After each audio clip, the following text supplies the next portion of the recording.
So yun guys, what's up? So ngayon pupunta tayo ulit sa ating uma. At may dala tayong pambisig. Didilagan natin yung ating uma. Ito. So ayun nga guys, dala ko na yung ating gagamitin sa pagdidilig ng ating mga tanim. Medyo mainit na rin yung araw kaya binilisan ko na para madiligan na natin agad yung ating mga tanim. So ayun guys, nandito na tayo ngayon sa ating uma. So dala na natin yung ating pandilig. Yan. Tapos ito nga pala yung tinanim natin na mga buto ng pitsay. At nakapag-transplant na rin ako. Ito.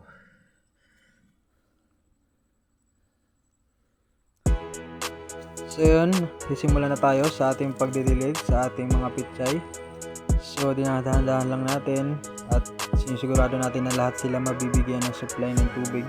Kasi para hindi sila malanta sa maghapon sa init ng sinag ng araw. Kasi napakainit kasi ngayon guys, grabe. El Niño na kasi. Pero sige lang, kahit matrabaho, gagawin lang natin. Invest natin. So pati na rin yung ating pinaglalungan, lalagyan na rin natin ng tubig para hindi sila malanta. Nalalanta yung iba dito eh.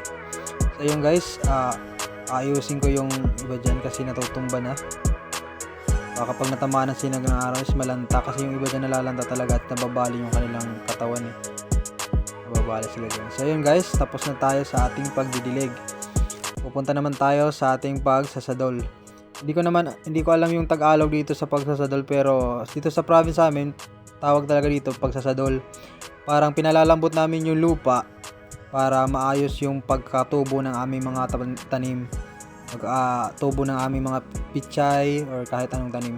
So maganda na to guys, yung ganitong trabaho kaysa naman sa pag wala tayong trabaho or tambay-tambay lang, magtanim-tanim na lang tayo para mayroon rin tayo pang ulam or pang-negosyo na rin para makapagtinda rin tayo pagkatapos may aanihin rin ba.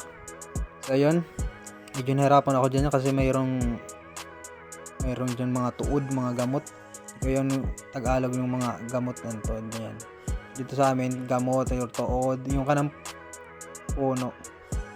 So yun guys, inaayos lang natin sa pagsasadol para malambot talaga yung lupa para maayos yung pagkakatubo ng ating mga pichay. So yun, medyo pagod na tayo dyan. Napakasakit yung likod natin dyan eh. Pero kaya pa rin natin yan. So yun, inaayos na natin para ma-ship na siya na maayos. Iniigin natin yung pagsasadol niyan. So yun nga guys, kung umabot ka man dito sa aking video, palike na rin and subscribe to our YouTube channel and papalo sa aking TikTok account and Facebook page. Nasa ibaba yung link. Thank you guys and God bless.